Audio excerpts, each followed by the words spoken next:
good evening. I'm happy to invite you back to school. I have an assignment for you. By the end of our talk tonight, I would like you to have formulated a discussion question for the people sitting next to you.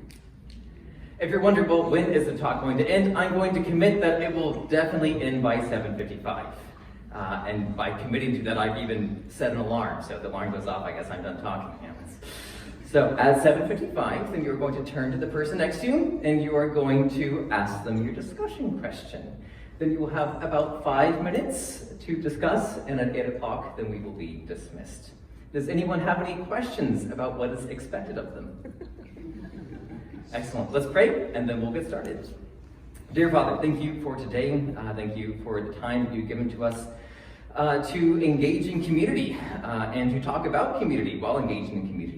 I ask that this would not just be an intellectual exercise, but this would actually be a means by which we are reflecting the Trinitarian nature. Even as you commune with your Son through your Spirit, I ask that we would be able to reflect your glory by communing with each other. Please guide us. May the meditations of our hearts and the words of our mouths be pleasing in your sight, O Lord, our rock and our Redeemer. In Jesus' name we pray. Amen. We live in an unprecedented era, or at least that's what people keep saying. I'm sure that you've heard the phrase before. And perhaps when you hear this, a million different ideas are springing into your mind. What could he be talking about tonight with this unprecedented era?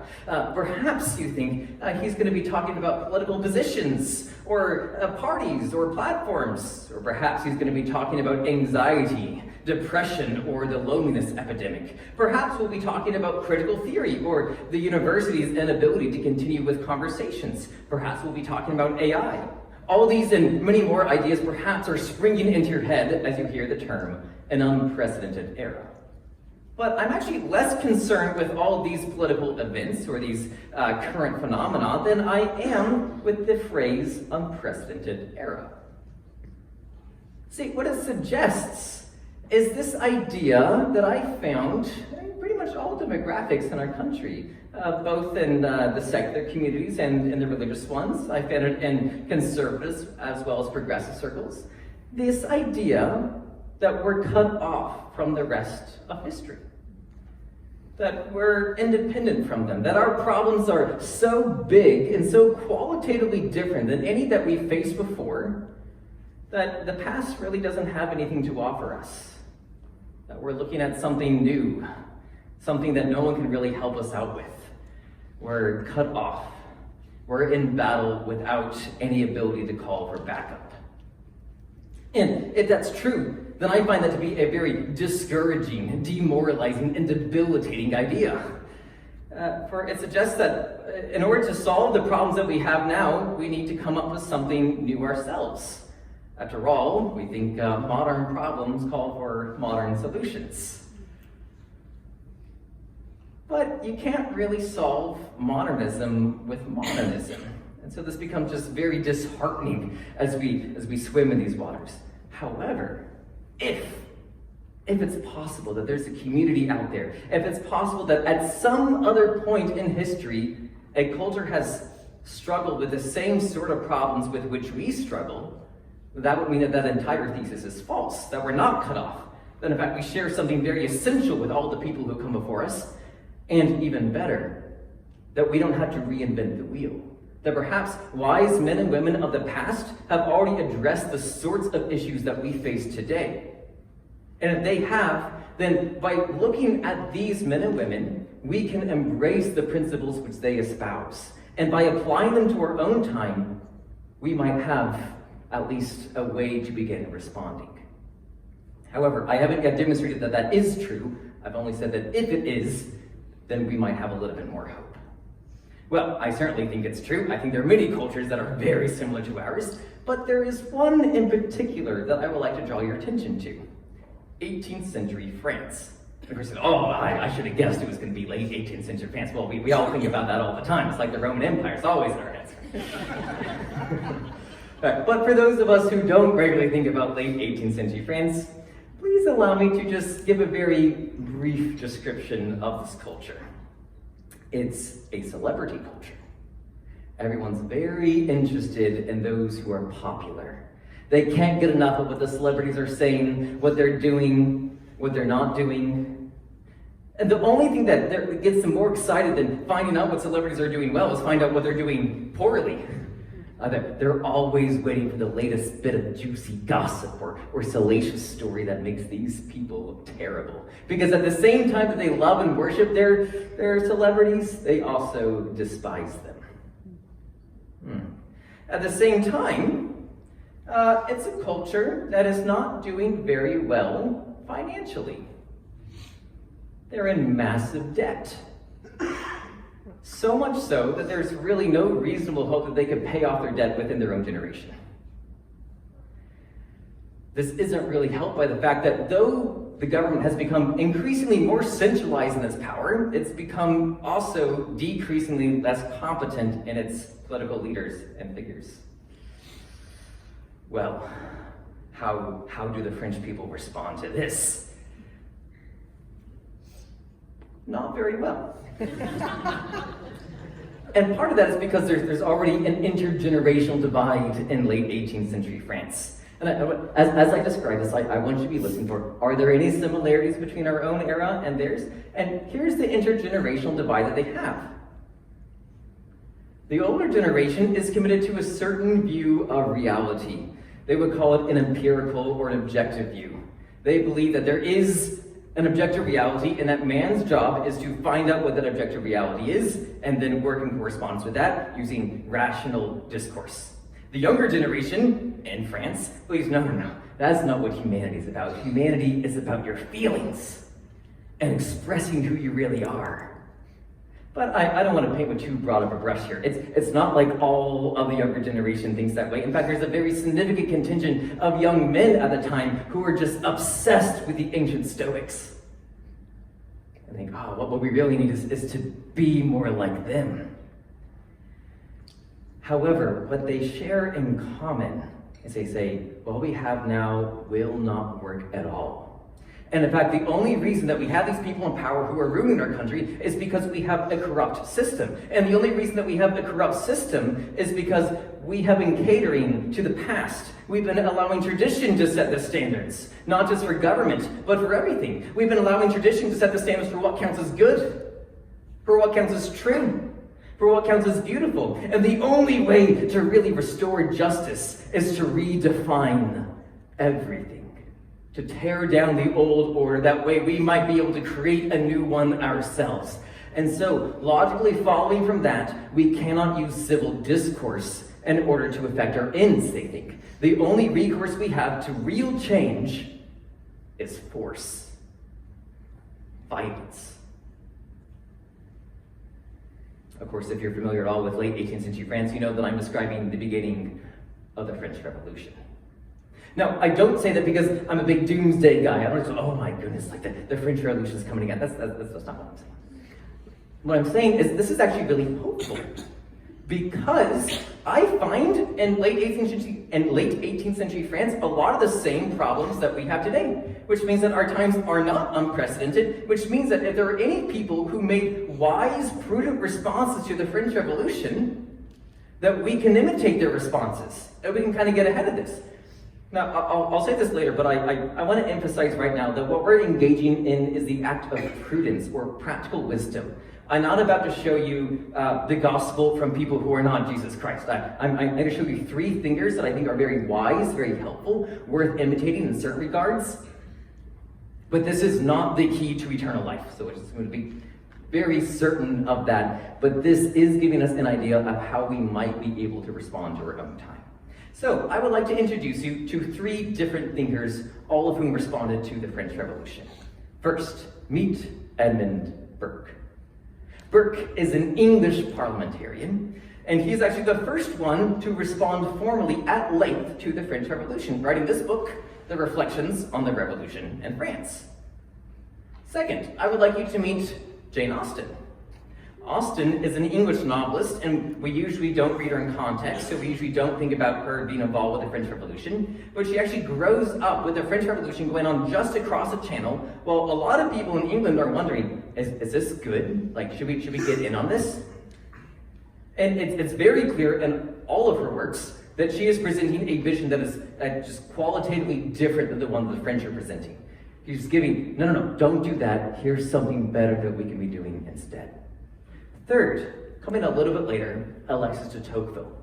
He's a French-born aristocrat. Now, he's born a little bit after the French Revolution, so he's not seen the Reign of Terror. However, you better believe that his life is influenced by the French Revolution, being a French aristocrat born just slightly after the Revolution. But most of what we have from him actually comes from this big book, Democracy in America, where in the 1830s he goes over to the United States and he makes lots of observations. But in the back of his mind, it's very clear that he is thinking about how this relates to his own country, how it relates to history, and how it relates to the Revolution. And what I find most interesting about these three thinkers is that their primary response isn't a modern one. That is, they don't do what we're doing to respond to all the chaos that they see. They don't say, well, what we really need is a much stronger political leader, or what we need is a better system, or what we need is for finally our political party to be the one that's in charge. Instead, all of them had this idea of what we really need is community. And I call this community a responsible community for two reasons. First, because responsible means that we're answerable to something, we're accountable. It conjures up this imagery of stewardship, of we have been given something to take care of, and at some point we will be asked to give an account. And so being responsible shows, are we taking care of the community that we've been given? But the other reason I choose the word responsible to describe this community is because the word responsible actually means the ability to make a response. And so in thinking, how do we respond to our own times? It makes sense that we would choose something that's concerned with responsibility. Okay, well that sounds all nice in theory, but what actually does a responsible community look like? Well, today I want to give you 3 different characteristics of a responsible community. Characteristic number 1. Community is local. Let me read a little bit for you from Burke. This is just a few sentences, but it's so important we're actually going to come back to it again later tonight. Burke, describing the French, says, one of the first symptoms they discover of a selfish and mischievous ambition is a profligate disregard of a dignity which they partake with others. To be attached to the subdivision, to love the little platoon we belong to in society. This is the first principle, the germ, as it were, of public affections. It is the first link in the series by which we proceed towards a love to our country and to mankind. All right, already there's a lot going on there. Let me just draw one part that he's saying. Burke is suggesting with this idea of the subdivision or the little platoon, this idea of having people who are close to us with whom we associate. And it's by having this immediate circle of friends, family, co-workers, classmates, that we actually are able to develop the love of affection for those outside our community. Now, I'll get to the affection more in the second part, but right now, what's essential for us to understand is that Burke believes that community must be local. It must take, well, I was going to be redundant, it must take place in a place, right? The word local just means like placeal, if you're to make a direct translation of it. So to be local means belonging to a place. It's important that we actually talk with people who are around us. It's important that our community begins not with, who do I see out there that maybe I would like to be friends with, but instead, who's my neighbor? Who's right next to me right now? That's where our community begins. Let me give you an example from literature to help sort of build upon this idea. Let's start with Pride and Prejudice, because I think that's the most familiar, if you're familiar with Austen at all. There's no need for embarrassment here one way or another. I'm just curious who's here. How many of you have either read or seen a production of Pride and Prejudice at some point? Okay, I'm so glad. You can put your hands down, thank you. I'm so glad that Laura and Shannon raised her hand. because she teaches Pride and Prejudice, and yeah, I was looking like, what if she doesn't raise her hand? Yeah. So, there's lots to discuss on Pride and Prejudice, but I want to suggest something about all of the books, including Pride and Prejudice, is that Austen's works are inescapably local. Right? It's kind of impossible to not have people talking to people who live near them. That's in fact all they do. In Austen's work, we constantly see dinner parties, or tea times, or visiting each other's homes, going on walks through the nearby English countryside. And of course, it wouldn't be a Jane Austen story if we didn't have the local ball. But it's extremely important to see that all of her books take place in one or two central locations, and everyone just kind of lives there, and it's about how do people who live next to each other interact. However, she'll sometimes throw in some curveballs. So, and Pride and Prejudice, as most of you are familiar with, everything starts to get a little more interesting when a stranger shows up in town. His name's Mr. Darcy. And if this was a rom-com, they'd be like, oh, look at this like mysterious stranger who like is really reserved with his feelings, like, oh man, this guy seems great. Okay, but in Jane Austen, like, that's not at all what people think. Like, here comes this guy who doesn't talk with other people. He's very rude when he does. And when he's at a ball, which is where everyone meets him, he actually refuses to dance with any of the local girls. Even though there are multiple women who are waiting for someone to dance. Like, they came there so that they could dance. And then there are not enough guys, and they see this one guy, and he's just kind of standing in the corner. They go, whoa, this guy's kind of messed up, right? And why does everyone think something's wrong with him? It's because he's not participating in the locality. He's just kind of doing his own thing. He only wants to associate with those whom he already knows. He's not willing to discuss anything with his neighbor. He's not even willing to have a polite conversation with them. At the same time, there emerges a character who seems like the heartthrob. His name's Mr. Wickham. What a great guy Mr. Wickham must be, because he's the opposite of Mr. Darcy. Mr. Wickham is sociable, he's amiable, he's always going to people's houses, he's having conversations with anyone who will come near him, and I might add, he's quite good looking. He is, if this were a Hallmark movie, this would be like, oh, that's the guy that Lizzie Bennet really needs to be with. And you know, she's stuck with this kind of rich corporate Mr. Darcy, and where she can escape from that. Okay. But once again, and we can be so grateful for this, Jane Austen is not Hallmark. Because what we actually see is that our perceptions of them in the beginning are completely wrong. Mr. Darcy is actually a very great guy, and Mr. Wickham is a scoundrel. But we actually don't learn about their differences until we see them engage further with their local communities. In fact, it's not until Lizzie Bennet goes to Mr. Darcy's house, and at this point, she really does not like Mr. Darcy. Oh, what a terrible guy. And then she goes to visit his community, and everyone she talks like, oh, you know Mr. Darcy, then you must know that he is just like, he's the sweetest, kindest, most caring man. He is pretty much the best man that you could have ever asked for. He is like the paragon of what a man should be. She goes, what? Like that's not what I thought. And it turns out it's because Mr. Darcy is, he has problems, but he's actually really bad at engaging in a new community. But when he's in his own community, he's actually a really stand-up guy. And it's not until Lizzie sees that she and the reader begin to change their opinion of Darcy. At the same time, like literally at the same time that this is happening, Lizzie gets a letter about Mr. Wickham. And it's not only that he has seduced her younger sister, it's that he's run away. In fact, there's a very serious, a considerable part of Pride and Prejudice in which we do not know where Mr. Wickham is. He's placeless, locationless. There's no locality. No one has any idea where he is. It's as if he just comes from existence. And so we see, just as Mr. Darcy's true colors are shown as he engages in true community, and true local community, Mr. Wickham's are shown as he flees local community. It was all a farce. Tocqueville's comments on local community are actually so tied up with the next characteristic that we're going to go and move on, but it's kind of blending these two. Characteristic number 2, community is affectionate. And actually, to begin this, I'm just going to go back to the first thing I read by Burke, Burke is, he's a master with words, but he uses words that we almost never use. So it's worth just kind of reading again, listening to what he has to say, and we'll pick out another thread here.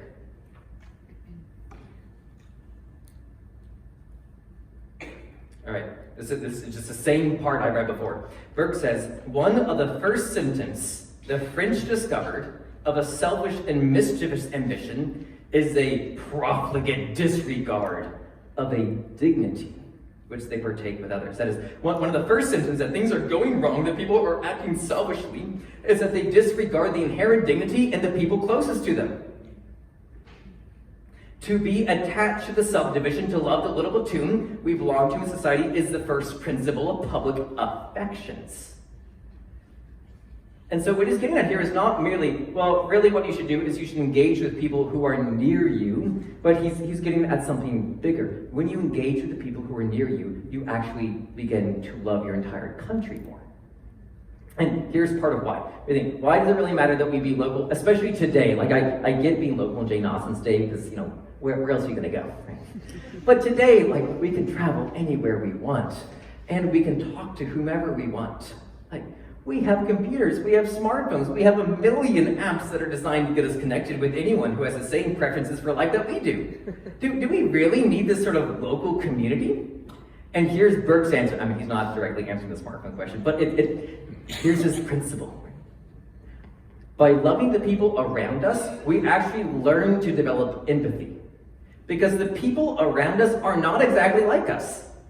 Like, if you go to find your own community, if you have like one of those Reddit communities, like, oh, these are my people, because they all like nerd out about the exact same things, they all have the exact same preferences I do. You know, that's not at all what Burke's describing. Because if we just seek out people who are just like us, we say good community is actually just uniformity. So community is literally being together in union, or it's being with each other in union. Whereas uniformity is where we're all exactly the same. So this idea of being together in union actually implies that there's going to be some sort of diversity. That we're not naturally like each other, but that we can grow to love each other despite our differences. That the only reason to love someone is not because they happen to be just like you. And what Burke's suggesting is that when we have that little platoon, that the community, that small group of people who are not like us, but that we love anyway, and we love not because they're like us, but we love because we met them while we were in class together. Or we met them because we happened to work at the same place. Or we met them because we go to the same church. These people who are not like us, that we share something in common with by meeting in the same place. Once you begin to love these people who aren't like you, that naturally bleeds into loving the people that you haven't even met yet. Because if we only love people who are like us, that means that when we see people who are unlike us, we go, like, I'm so glad I'm not like those people. I don't really want to talk to that guy. I don't really want to mess with her. And we come up with names for each other like, oh, you know, like, what a Karen. Like, let's just stay away from someone who's not like us. And that happens because we've trained ourselves into thinking that the only people who are worth loving are the people that we want to love. In other words, we've done what Burke describes the French Revolution, or before the Revolution, the French people doing. He says they ignored the dignity that is inherent in the people around them. And so when we do that, we also don't develop empathy, which means that we don't love anyone outside our circle. Instead of this circle of friends that kind of expands outward, and we love those who are around us, we become a clique. We're only focused on the inward. On those who are like us. We don't want to look out. And to really understand how this affection works, I want to explain the difference between a community being affectionate and a community being passionate. Being passionate means that we are characterized by our passions, our appetites, the emotions that overcome us passively. So to be passionate about something is to love it because it produces good feelings in us. So when we go looking for friends who are like us, we're being passionate. We're saying, hey, you make me feel a certain way, so I'm going to be friends with you. Whereas being affectionate is actually loving something or someone for who they are, regardless of what feelings they produce in you. And so you can probably already see that a passionate love is self-serving, and an affectionate love is oriented toward others.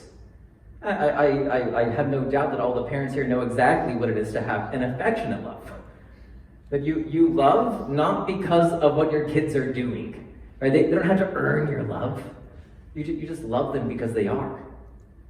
That's what community is supposed to be. That's why Burke is using the word affectionate here. Let's get into Tocqueville now. And I've saved him because he gets into so much that we actually need to spend some significant time with Tocqueville in order to really dig in and see what he's saying. But let me give you an idea.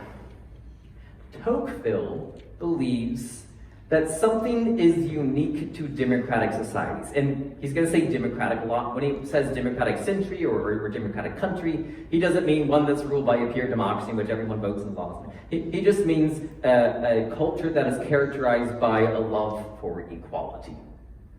And let me see, can anyone guess, what would it be that a love for equality most produces in a society? Yeah, this is just go ahead, yes.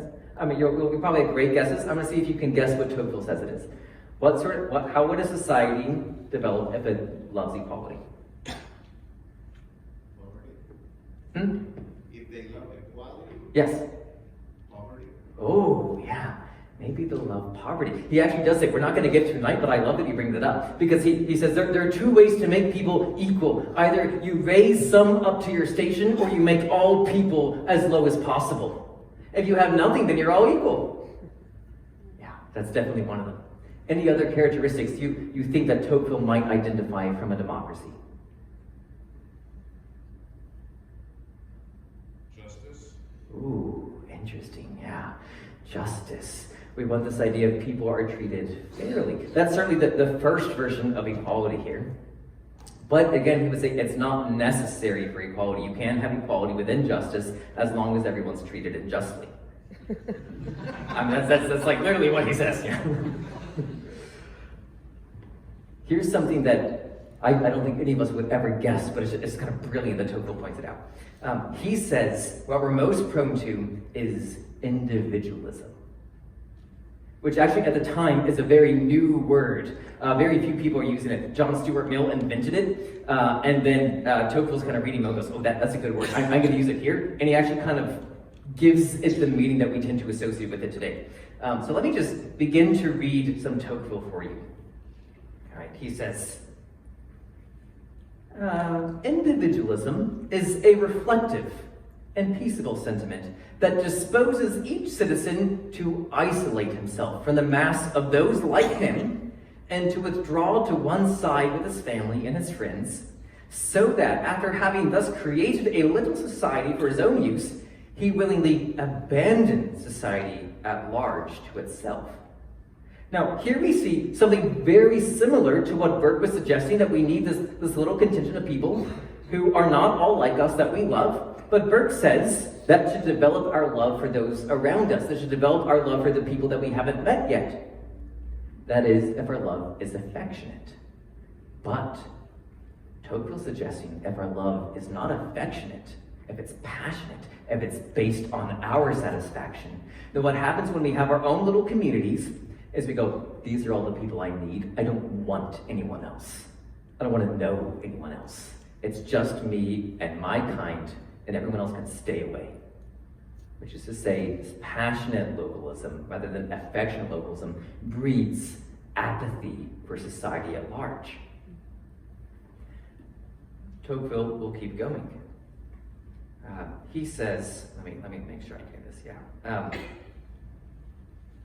It is true that in the older centuries, the ones that weren't as highly appreciative of equality, it's true that in these same centuries, the general notion of those like oneself is obscure, and that one scarcely thinks of devoting oneself to the cause of humanity, but one often sacrifices oneself for certain men. So here he's describing affectionate communities. Tocqueville says, look, in affectionate communities, we actually aren't talking all the time about, know what we should really help? We should stand up for the common man. We need to help humanity.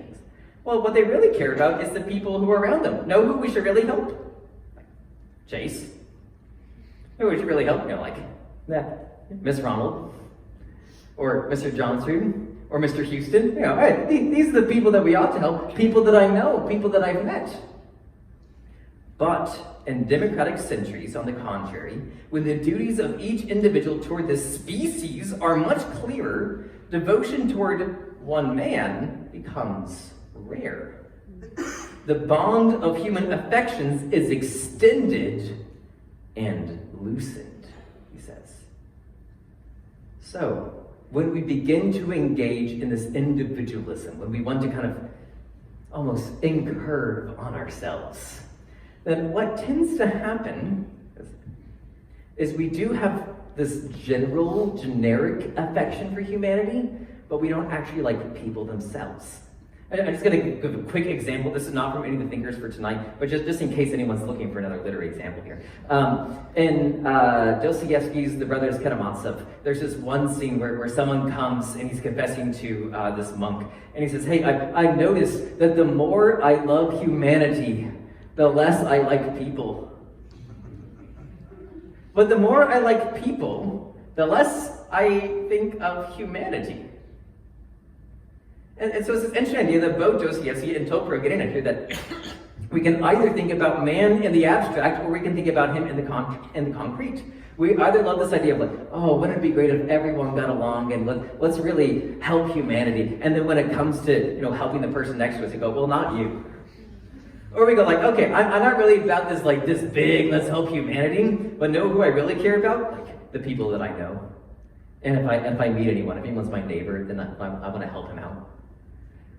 Right? So this is so far what Tocqueville's suggesting, but it gets far more sinister. Where he says in the next chapter, he's going to talk about despotism now. And despotism is just another word for tyranny. He says, despotism, which in its nature is fearful, sees the most certain guarantees of its own duration in the isolation of men. And it ordinarily puts all its care into isolating them. So a tyranny thrives when people are isolated, and it tries very hard to keep people isolated because that's how it can do whatever it wants. He continues, there is no vice of the human heart that agrees with it as much as selfishness. A despot, or a tyrant, readily pardons the governed for not loving him. The tyrant doesn't really care if anyone loves him, provided that they do not love each other. He does not ask them to aid him in leading the state. It is enough that they do not aspire to direct it themselves. He calls those who aspire to unite their efforts to create common prosperity, turbulent and restive spirits, and, get this, changing the natural sense of words. The tyrant names those who confine themselves narrowly to themselves good citizens. In other words, what happens under a despotism? What happens in a tyrannical world? Our very concept of what it means to be a good citizen is someone who doesn't interact with others. A good citizen is one who keeps himself to himself and stays there. I wonder, just as you're thinking of what questions to write, what question to ask your neighbor at the end, which is coming up in 20 minutes, maybe you might want to ask a question like, hey, do you think that's true? Do you think that today is it possible that we consider a good citizen to be someone who is isolated? This is a little free one you could ask. Don't everyone write that down, or else it will just be one big comment. Yeah, that's not good. But maybe if you're a little desperate for one, it's a little gimme for you. Tocqueville continues. Thus, the vices to which despotism gives birth are precisely those that equality favors. Equality disposes men not to think of those like themselves, and for them, despotism makes a sort of public virtue of indifference. Is indifference considered to be a public virtue? That's not the one you could write down. But don't hear Tocqueville saying, okay, that means that every democracy is eventually going to lead to tyranny. That's not what he's saying. He goes, democracy happens to be more prone to individualism and therefore isolation than other cultures happen to be, which means that they are more dangerous in this particular area. They're more susceptible to despotism. So, obviously, knowing its dangers, we need to respond by going, okay, I see what the problem is, so I'm going to develop a solution. And here's the solution that Tocqueville's already seen in America while he's there. He sees what he calls the art or the science of association. That is, of people coming together even though they don't have to. Here's how he describes it. He says, as soon as several of the inhabitants of the United States have conceived a sentiment or an idea that they want to produce in the world, they seek each other out. And when they have found each other, they unite.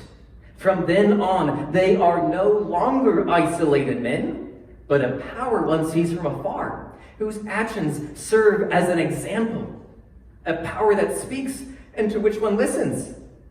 Among the laws that rule human societies, there is one that seems more precise and clear than all the others. In order that men remain civilized or become so, the art of associating must be developed and perfected among them.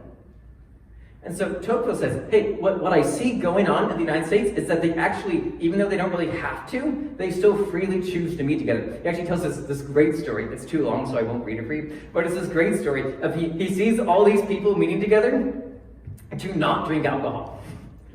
And he goes, what on earth is going on here? Like, can't you just drink water at home? Like, why do you have to go meet with other people? And it's because at that time, a lot of Americans thought there was a significant problem with drunkenness. And so what they wanted to do was say, hey, let's all kind of publicly meet intentionally to not drink alcohol to show, like, hey, it's possible to have a good time together without being drunk. All right, and Tocqueville said, so at first I was like, what's wrong with these people? They just gather together, drink water? He goes, no. I realize that what they're doing is they're actually persuading everyone else through the power of community that they don't need to indulge in their passion for wine. In other words, the affection that all these people have together pushes back against the passions of the others. Which makes a lot of sense. I mean, Burke says in his letter to the member of the National Assembly, says, it is ordained in the eternal constitution of things that men of intemperate minds cannot be free. Their passions forge their fetters. This idea that once we are ruled by our passions, we're going to be enslaved. Maybe not to a tyrannical government, but at least to the tyranny of our own soul, to the tyranny of our passions. And here's Tocqueville saying, look, I saw firsthand that an affectionate community can actually push back against this idea. It gives people a positive vision rather than just saying, don't be like that. But what does Jane Austen have to do with all this? Well, if we were to, say, return to Pride and Prejudice again, and you could do this with any of your books, but we'll stick with Pride and Prejudice for now. If you were to turn here, you would find that there is a constant conflict between engaging or indulging in your passions and being affectionate. So even one of the big tensions in Austen's books are who is going to marry whom, and for what reason are they going to get married. And in Pride and Prejudice, there's this big claim that really the reason you need to get married is to help yourself. So either you need to get married because the other guy's really rich, and look, I mean, you don't have a lot of money. You need money, so why not marry a rich guy if he's going to offer marriage to you? The other big reason is, just marry so that you have some sort of stability. There's this character, Charlotte Lucas, who marries just like this utter buffoon of a man. Mr. Collins, like he's one of the most comical characters you'll ever read, and one of the people go like, oh boy, am I him? Right, okay, so she marries this guy not because she goes like, oh, I really love him, but because, well, he'll give me what I want. He will give me stability. And then when she's married to him, she tells her friend Lizzie, like, yeah, what I do is I kind of encourage him to do little things, that way I never really have to see him. Yeah, so her ideal marriage is she only sees her husband for about 1 or 2 hours a day. She goes, finally, I have what I want. And she kind of looks down on Lizzie for not taking that path. Okay, Lizzie, at the same time, goes, well, that's not really what I want. I would actually like to love someone for who they are, not just for what they can get me. But this is a really interesting and peculiar tension for Lizzie because of her parents. See, Elizabeth has two parents, and they're just polar opposites of each other. Mrs. Bennet is this very frantic woman who really, she has the personality of a girl who's boy crazy, and she never really grows out of it, but she becomes a mom of 5 girls. And she's always talking about whenever things don't go well for her, she's always blaming her nerves. Because, oh, Mr. Bennet, my poor nerves, they do spell. And so she's doing this all, yeah, that's what she sounds like. If you don't read, if you ever listen to a Pride and Prejudice book on tape, just stop doing it. Because they don't do the voices at all. I've listened to like 5 different ones trying to find, I can't find any out there. They're not going to help you. You got to read either with someone who will do the voices, or you got to be willing to do them yourselves. Right? That's just true. Okay, so that's how she's always talking. And then Mr. Bennet seems like he's this cool, calm, collected, rational guy. And in a sense he is, but he's a man who is really just pure rationality. He actually doesn't love his wife. And what he does is he uses his superior intellect to bully her without her even knowing it. He's just constantly making fun of her, constantly putting her in positions where she looks foolish and pretending that he's not doing it. Of course, it's not, he doesn't just do this to his wife, he also does it to his cousin, Mr. Collins, the buffoon of a guy. He asks him just these ridiculous questions at the dinner table so that he exposes himself, makes himself look like even more of a buffoon, and doesn't even know that Mr. Bennet's playing with him. And I think he states what he does as really key passage. So this is at the very end, almost at the very end of the book. Here's what Mr. Bennet says to his daughter Lizzie. He says, "For what do we live, but to make sport for our neighbors and laugh at them in our turn?" What's the point of life? It's to be laughed at, it's to laugh at other people. People are sport. They're game. They're something I use for my amusement.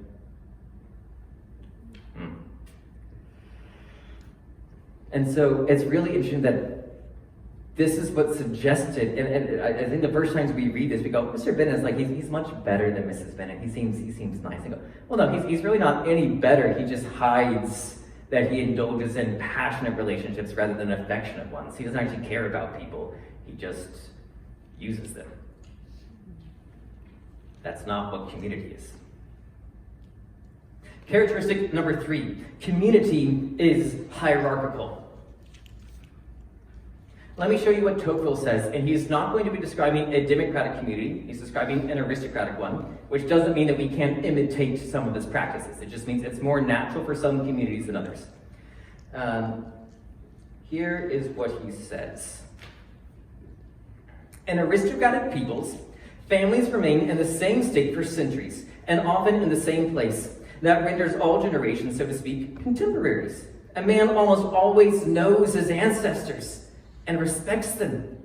He believes he already perceives his great-grandsons, and he loves them. He willingly does his duty by both, and he frequently comes to sacrifice his personal enjoyments for beings who no longer exist or who do not yet exist. So here's the hierarchy that Tocqueville is suggesting for a good community. It's intergenerational. You care about those who come before you, not just for your parents, but for their parents and their parents and their parents.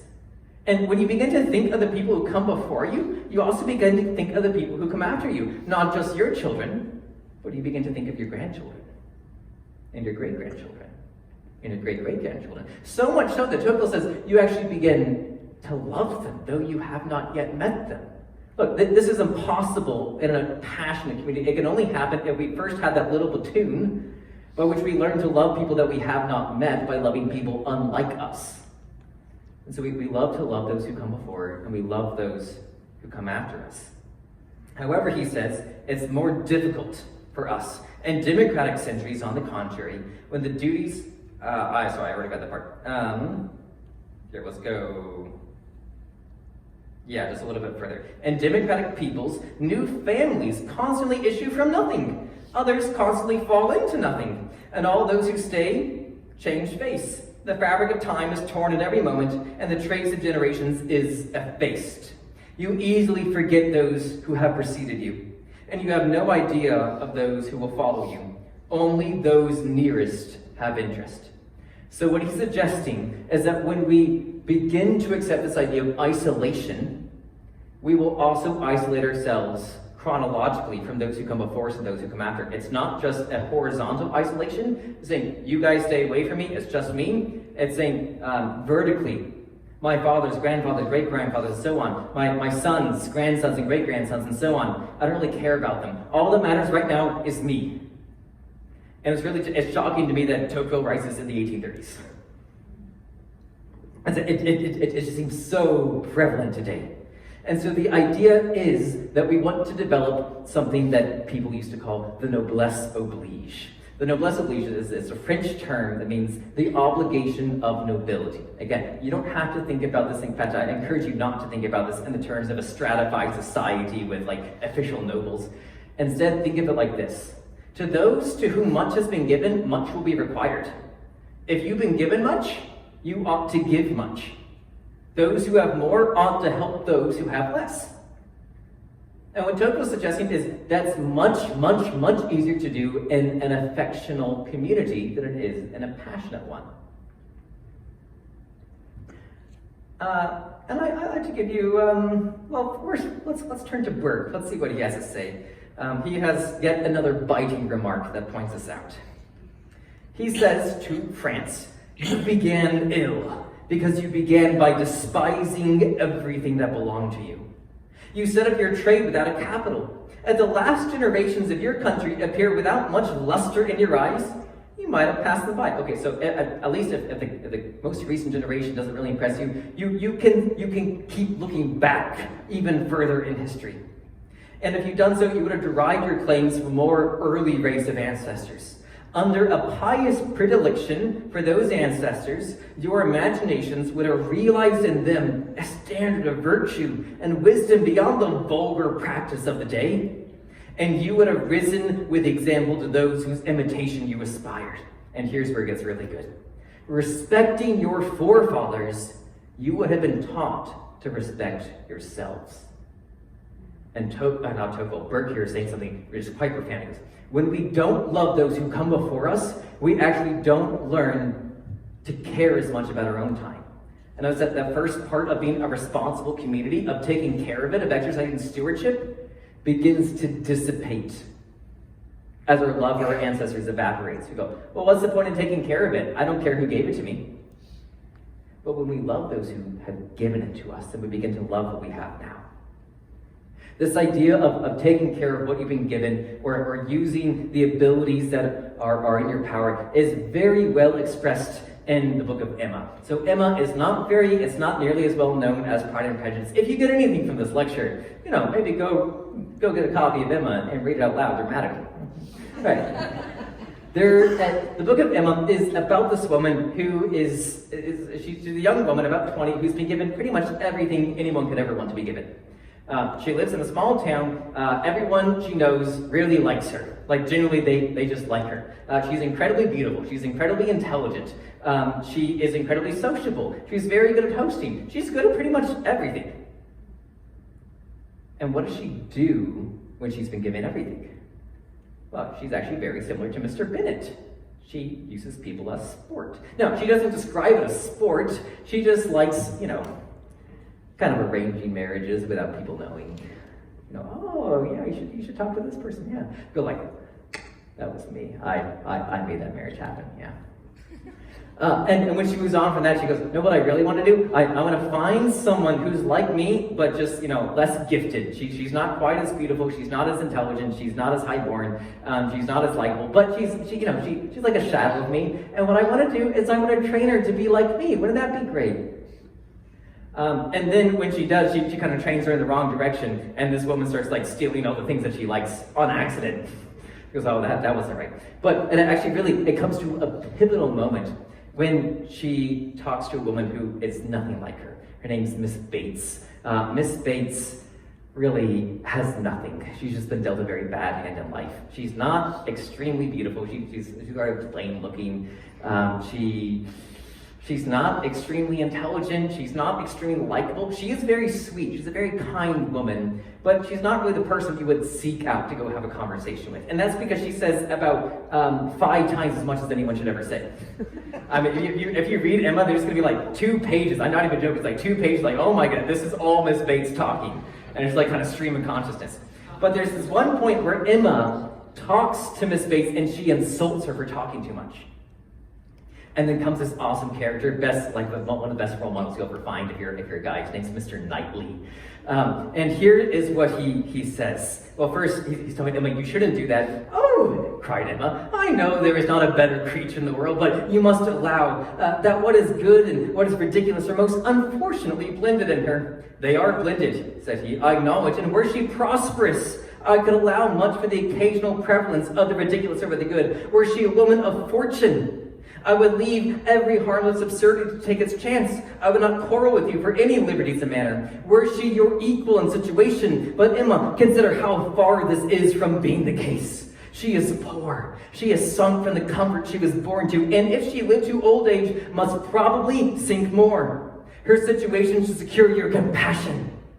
It was badly done indeed. And so what we see is this idea that I've been given much means I can do whatever I want, will not do in a responsible community. And actually what happened, well, I won't tell you what happens. Go read the book if you don't know. Something very interesting happens. And it's good. But this idea that we kind of mistreat people because we have more is absolutely ridiculous. And I think this actually corresponds to this idea that privilege is considered to be a bad thing today. Like, oh, you should be so embarrassed that you have whatever advantages you have in life. No, but what's also bad is not using them for the right reasons. Say, I have this and I'm pretty good. What we're supposed to do is we're supposed to realize that if we have been given more in any capacity whatsoever, we ought to give more in that capacity. Okay, how does this actually help us respond to what's going on today? Well, at first, it gives us a context. We're going to respond together, not individually.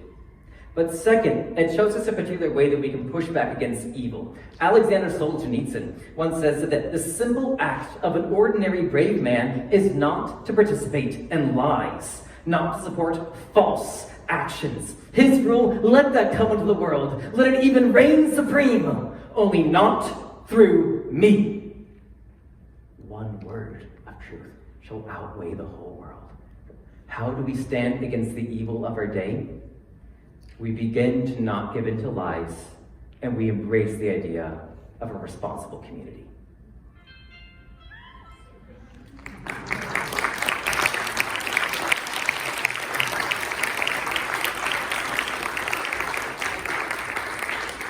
It is now 7:55, which means that you have 5 minutes to turn to your neighbors, engage in community, and ask them the question that you have so studiously prepared.